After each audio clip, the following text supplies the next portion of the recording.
Hello friends, welcome back to the SQL learning series. और आज की इस क्लास में मैं आपको एसक्यूएल के अंदर स्टोर्ड प्रोसीजर्स के बारे में बताऊंगा। और अगर आपने अभी तक इस सीरीज के ये सभी वीडियोस नहीं देखे तो उस पर मैंने प्लेलिस्ट बना दी है, लिंक मैंने आपको वीडियो के डिस्क्रिप्शन बॉक्स में दे रखा है, तो एक बार आप इन सभी वीडियोस को भी जरूर देख लेना। तो चलिए शुरू करते हैं। मेरा नाम है अभिषेक और आप देख रहे हैं माइक्रो सॉल्यूशन यूट्यूब चैनल। तो देखिए फ्रेंड्स, एसक्यूएल के अंदर स्टोर्ड प्रोसीजर बिल्कुल वैसे ही काम करती है जैसे किसी प्रोग्रामिंग लैंग्वेज में फंक्शन काम करता है। अब अगर आपने किसी भी प्रोग्रामिंग लैंग्वेज को सीखा हुआ है तो आपको पता होगा कि हम फंक्शन कब बनाते हैं, जब हमें किसी बड़े कोड को बार बार यूज करना पड़ता है। मान लो किसी काम को हमें करना है प्रोग्रामिंग लैंग्वेज में, उसके लिए हमें बार बार कोड लिखना पड़ता है। तो हम करते क्या है, उसके लिए एक फंक्शन क्रिएट कर लेते हैं, तो उससे हमारा टाइम बचता है। कैसे? जब हमें उस कोड को यूज करना होता है तो हम फंक्शन को कॉल कर लेते हैं, तो हमें बार बार कोड लिखने की जरूरत नहीं पड़ती। तो बिल्कुल उसी तरीके से जिन स्टेटमेंट्स को, जिन क्वेरीज को हमें बार बार यूज करना पड़ता है ना, उन्हें हम स्टोर्ड प्रोसीजर बनाकर सेव कर लेते हैं। तो जब हमें नेक्स्ट टाइम उन स्टेटमेंट्स या उन क्वेरीज की जरूरत पड़ती है ना,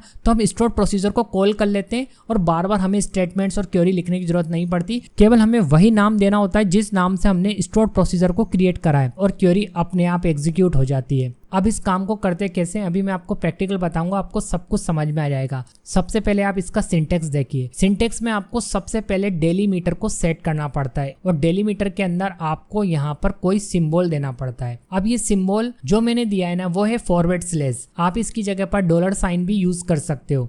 अब इसे हमें क्यों देना पड़ता है? बाय डिफॉल्ट एसक्यूएल के अंदर किसी भी क्वेरी को एंड करने के लिए हम सेमीकोलन का यूज करते हैं। देखिए सेमीकोलन का यूज कर रहे थे हम इतने टाइम से, देखा होगा आपने। तो यहाँ पर भी जहाँ हमने लिखा हुआ है ना बिगिन और एंड, इसके बीच में हमें स्टेटमेंट्स यानी क्वेरी लिखनी पड़ेगी, और उसे हमें सेमीकोलन से एंड करना है। अब अगर हमने यहाँ पर सेमीकोलन से एंड कर दिया तो बाय डिफॉल्ट जो हमारा डीबीएमएस होता है ना, वो इसका मतलब एंड समझता है और वो क्वेरी को यहीं पर एंड कर देता है। और अगर क्वेरी यहाँ पर एंड हो गई तो फिर हमारा स्टोर्ड प्रोसीजर क्रिएट नहीं हो पाएगा। तो हम क्या करते हैं, डेलीमीटर से जो इसका मीनिंग है ना एंड करना, उसे थोड़ी देर के लिए बदल देते हैं। अब एंड होगा हमारा फॉरवर्ड स्लैश यूज करने से, क्योंकि हमने डेलीमीटर क्या सेट कर दिया, फॉरवर्ड स्लैश।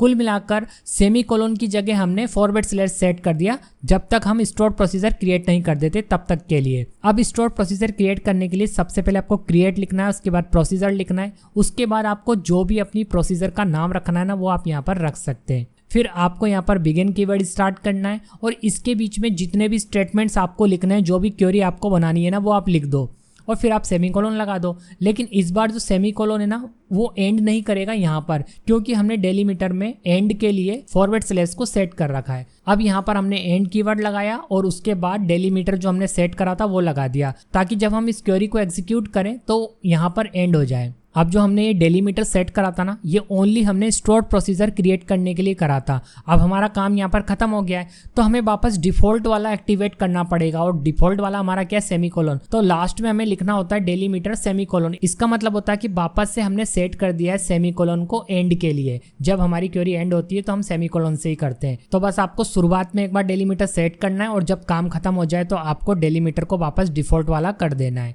तो ये तो हुआ इसका सिंटेक्स। अब एग्जाम्पल देखते हैं और इससे आपको एकदम क्लियर हो जाएगा। तो यहाँ पर देखिए हमारे पास एक टेबल है जिसका नाम है एम्प्लॉय डिटेल्स। अब इस टेबल के लिए मैं एक प्रोसीजर क्रिएट करूंगा, और मैंने आपको बताया ना कि प्रोसीजर हम कब बनाते हैं, जब हमें किसी क्वेरी को बार बार चलाना पड़ता है। अब मान लो मुझे एक क्वेरी बार बार चलानी पड़ती है, और वो क्वेरी है कि मुझे एम्प्लॉय की आईडी, एम्प्लॉय का नाम और एम्प्लॉय का कॉन्टैक्ट नंबर ये बार बार देखना पड़ता है। तो मुझे क्या करना पड़ेगा, बार बार ये वाली जो सेलेक्ट वाली क्वेरी है ना, select employee ID, full name, contact number from table का नाम, तो ये वाली क्वेरी बार बार चलानी पड़ती है। तो हम प्रोसीजर बनाते कब है, जब हम किसी क्वेरी को बार बार चलाते हैं। ठीक है, तो अब मैंने क्या करा, देखो एक बार प्रोसीजर बनाई। प्रोसीजर कैसे बनाई, क्रिएट प्रोसीजर, और प्रोसीजर का नाम मैंने रख लिया एम्प्लॉय इन्फो। हमेशा रिलेटेड नाम रखें जिस काम को करने के लिए आप प्रोसीजर बना रहे हैं। डेलीमीटर देखो ऊपर मैंने सेट कर ही रखा, ये मैंने आपको बताया कि आपको ये सेट करना पड़ेगा हर बार। फिर मैंने बिगिन और एंड कीवर्ड के बीच में पूरी क्वेरी लिख दी, जो काम मुझे करना पड़ता है बार बार। वही सेलेक्ट स्टेटमेंट है जिसकी हेल्प से हम क्या करते हैं, टेबल में से रिकॉर्ड्स को फेच करते हैं। ओके, तो सिंपल है बिल्कुल।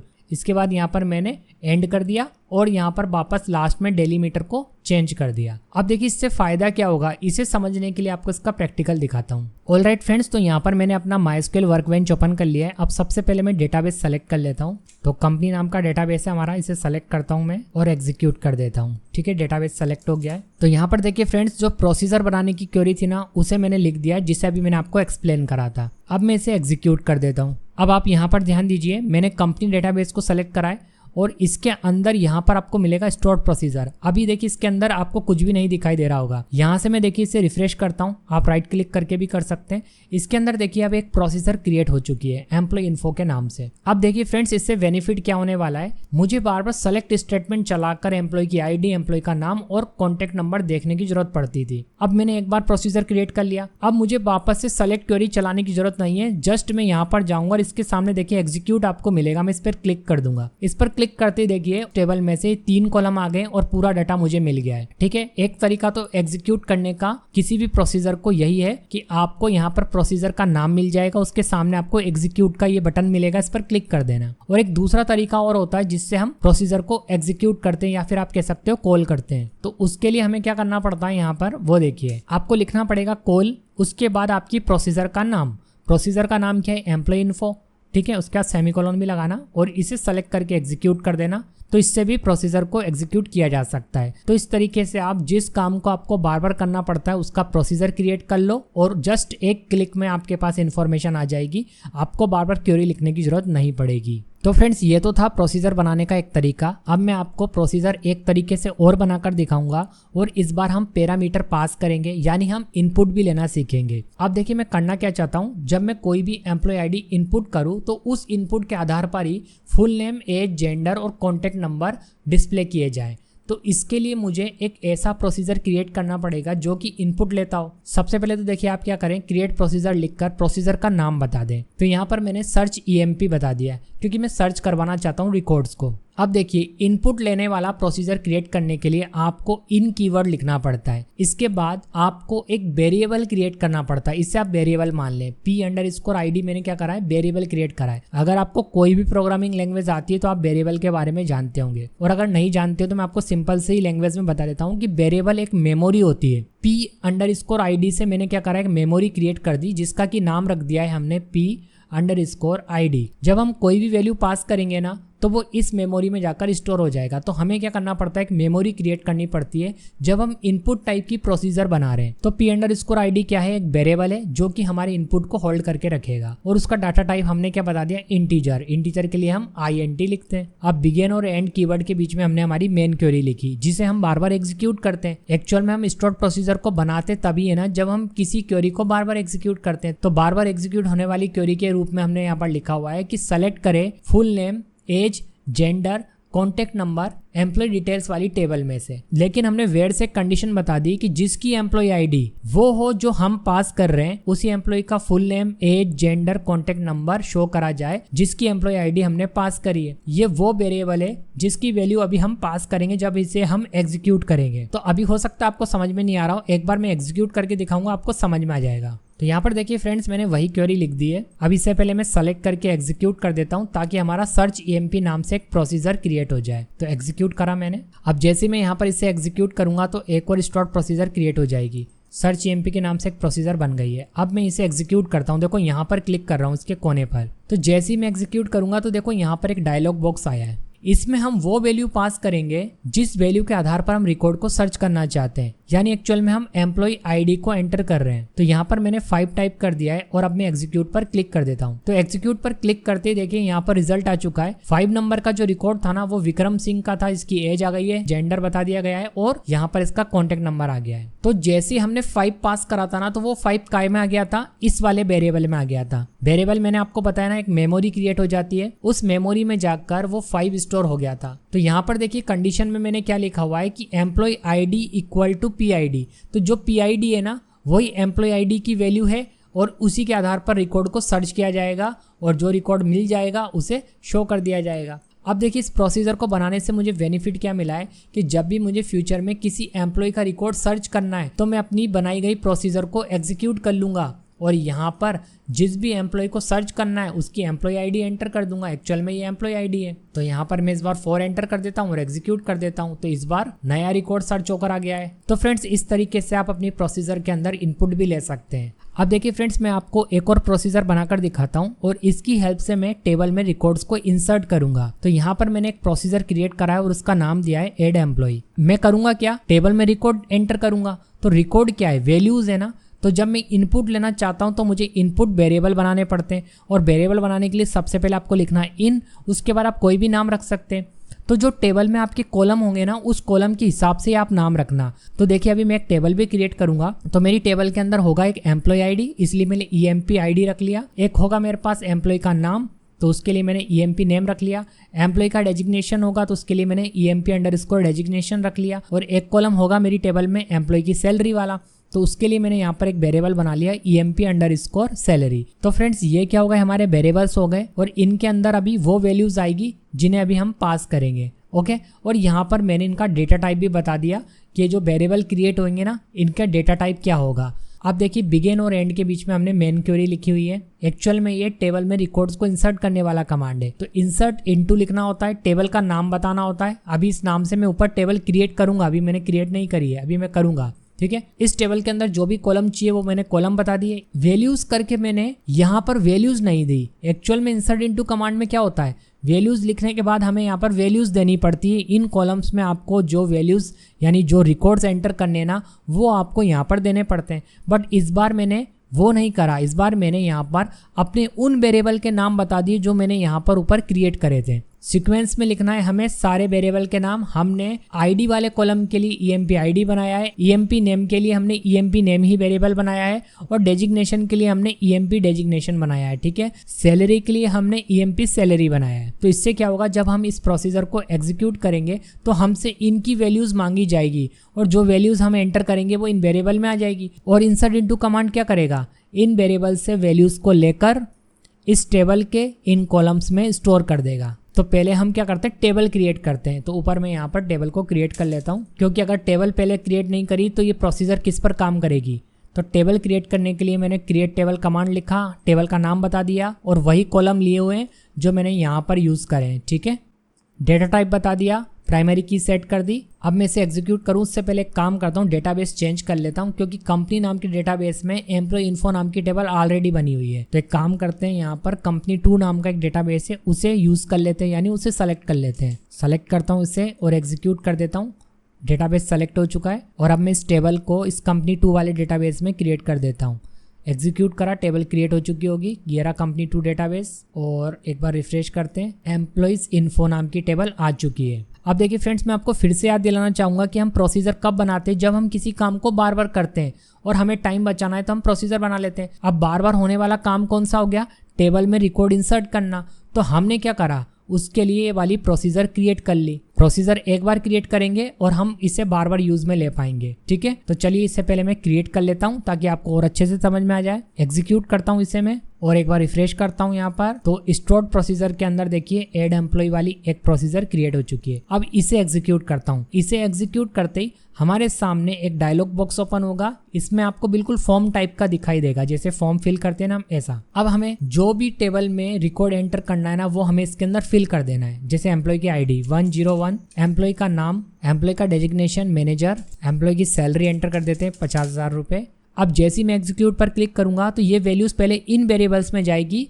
और इंसर्ट इनटू कमांड क्या करेगा, यहाँ से वैल्यूज को लेकर इन कॉलम में स्टोर कर देगा। तो चलिए करता हूं मैं एग्जीक्यूट पर क्लिक। हो गया है, एक रिकॉर्ड एंटर हो चुका है। अब देखने के लिए हमें सेलेक्ट स्टेटमेंट चलाना पड़ेगा। तो देखिए इसे सेलेक्ट करता हूँ और एग्जीक्यूट करता हूँ। तो यहाँ पर देखिए टेबल में एक रिकॉर्ड इंसर्ट हो चुका है। अब देखिए फ्रेंड्स, अगर मुझे दोबारा से रिकॉर्ड एंटर करना है ना, तो मुझे ये वाली क्वेरी चलाने की जरूरत नहीं पड़ेगी, क्योंकि मैंने स्टोर्ड प्रोसीजर को क्रिएट कर रखा है। मैं सीधे जाऊँगा यहाँ पर और इसे एग्जीक्यूट कर दूंगा। फिर से देखिए हमारे लिए प्रोसीजर एग्जीक्यूट हो चुकी है और मैं यहाँ पर डेटा को फिल कर देता हूँ। तो यहाँ पर देखिए मैंने डेटा एंटर कर दिया है और जैसे मैं एग्जीक्यूट पर क्लिक करूंगा तो एक रिकॉर्ड और एंटर हो चुका है टेबल के अंदर। देखने के लिए अगेन मुझे इस वाले स्टेटमेंट को चलाना पड़ेगा। तो यहाँ पर देखिए 2 रिकॉर्ड हो चुके हैं। तो कुछ इस तरीके से भी आप स्टोर प्रोसीजर को क्रिएट कर सकते हैं और अपना टाइम बचा सकते हैं। अब देखिए फ्रेंड्स, मैं आपको स्टोर प्रोसीजर के अंदर आउट पैरामीटर का यूज करके दिखाऊंगा, मतलब हम आउटपुट का यूज करेंगे। इससे पहले हमने इनपुट लेना सीखा था। अब मैं देखिए प्रोसीजर क्यों क्रिएट कर रहा हूँ। मुझे मान लो इस टेबल के अंदर कितने एम्प्लॉइज हैं, इन्हें बार बार काउंट करने की जरूरत पड़ती है। हमारी टेबल के अंदर नए एम्प्लॉय ऐड होते रहते हैं और हमें काउंटिंग की जरूरत पड़ती है। तो बार बार हमें काउंट फंक्शन के साथ क्वेरी को चलाना पड़ता है। तो हम क्या कर सकते हैं, एक प्रोसीजर को क्रिएट कर सकते हैं और उसी प्रोसीजर के अंदर मैंने आउट पैरामीटर का यूज कर रखा है। तो सबसे पहले क्रिएट प्रोसीजर ये लिखना होगा। उसके बाद प्रोसीजर का नाम, जो मैंने यहाँ पर गेट एम्प्लॉय काउंट रख लिया, रिलेटेड टू वर्क। अब देखिए इनपुट लेने के लिए हमने इन कीवर्ड का यूज करा था ना, तो आउटपुट शो करने के लिए हमें आउट कीवर्ड का यूज करना पड़ेगा। अब आउट कीवर्ड लिखने के बाद आपको वेरिएबल का नाम देना है। तो यहाँ पर मैंने एक टोटल नाम का वेरिएबल बना लिया। वेरिएबल मैंने आपको बताया ना, एक मेमोरी क्रिएट हो जाती है जिसके अंदर जाकर वैल्यू स्टोर होगी। तो ये टोटल नाम से एक मेमोरी क्रिएट हो चुकी है, ऐसे आप याद रखना। डेटा टाइप इसका इंट रख लिया, क्योंकि इसके अंदर जो वैल्यू आएगी ना वो इंटीजर टाइप की होगी। अब यहाँ पर मैंने बिगिन और एंड के बीच में मेन क्वेरी लिखी है कि सेलेक्ट करने के साथ काउंट करना है सभी रिकॉर्ड्स को, और काउंट करके टोटल नाम का जो वेरिएबल क्रिएट हुआ है यानी मेमोरी क्रिएट हुई है इसके अंदर स्टोर कर देना है। और कहाँ से, एम्प्लॉय डिटेल्स नाम की टेबल में से। अब मैं जब इस प्रोसीजर को क्रिएट कर लूंगा और एग्जीक्यूट करूंगा तो इन रिकॉर्ड्स की काउंटिंग होकर वेरिएबल में आ जाएगी जो कि है 9। और जब इस प्रोसीजर को कॉल किया जाएगा तो रिजल्ट में क्या जाएगा, 9। अब जब कभी भी इस टेबल में नए रिकॉर्ड्स एंटर होंगे ना, तो हमें बार बार इस क्वेरी को चलाने की जरूरत नहीं पड़ेगी। हमने प्रोसीजर एक बार क्रिएट कर लिया है, हम उसे एग्जीक्यूट कर देंगे, हमारे सामने रिजल्ट आ जाएगा। तो चलिए मैं आपको दिखाता हूँ। तो यहाँ पर मैंने प्रोसीजर बनाने वाली क्वेरी को टाइप कर दिया है। अब एक काम करते हैं, इसे एग्जीक्यूट करने से पहले डेटाबेस चेंज कर लेते हैं, क्योंकि ये वाली जो टेबल है ना वो कंपनी नाम के डेटाबेस में।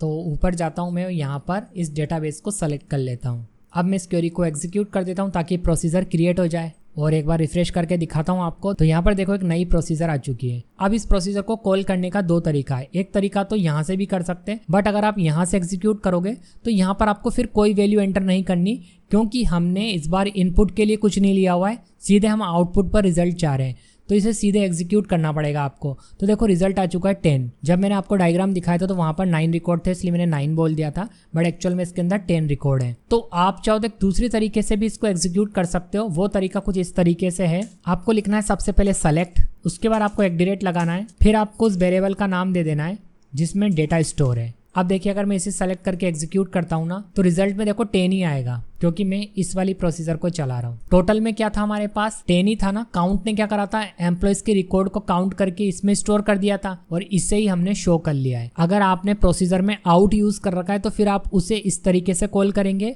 और अगर इन है तो फिर आप उसे इस तरीके से कॉल कर सकते हैं। देखिए फ्रेंड्स, मैं आपको एक और प्रोसीजर क्रिएट करके दिखा रहा हूँ, और इसके अंदर भी मैंने आउट का यूज करा है। एक्चुअल में हम करने क्या वाले हैं, टेबल में जो सैलरी वाला कॉलम है ना उसका टोटल करने वाले हैं। तो उसके लिए मैंने यहाँ पर एक प्रोसीजर क्रिएट कर लिए जिसका नाम है गेट टोटल सैलरी।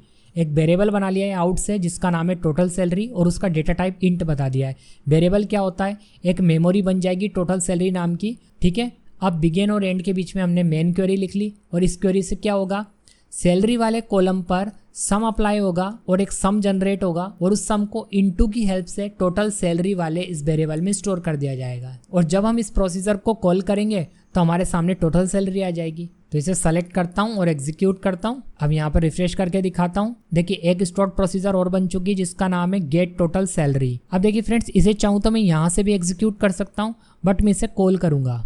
तो यहाँ पर मैंने लिखा सेलेक्ट, उसके बाद मैंने यहाँ पर उस वेरिएबल का नाम दे दिया जिसके अंदर रिजल्ट है। रिजल्ट किसके अंदर है, इस वेरिएबल के अंदर है, यानी सैलरी का सम। अब इसे सेलेक्ट करके एग्जीक्यूट करता हूं तो रिजल्ट में देखो टोटल सैलरी आ चुकी है। ओके फ्रेंड्स, तो कुछ इस तरीके से आप एसक्यूएल के अंदर स्टोर प्रोसीजर को क्रिएट करके अपना टाइम बचा सकते हैं। तो फ्रेंड्स फिलहाल इस वीडियो में इतना ही। अगर आपको वीडियो पसंद आए तो वीडियो को लाइक एंड शेयर जरूर करना, और यदि आपने अभी तक इस सीरीज के प्रीवियस वीडियो नहीं देखे तो उन्हें भी एक बार जरूर देख लेना। मैं मिलता हूं आपको नेक्स्ट वीडियो में। Thanks for watching.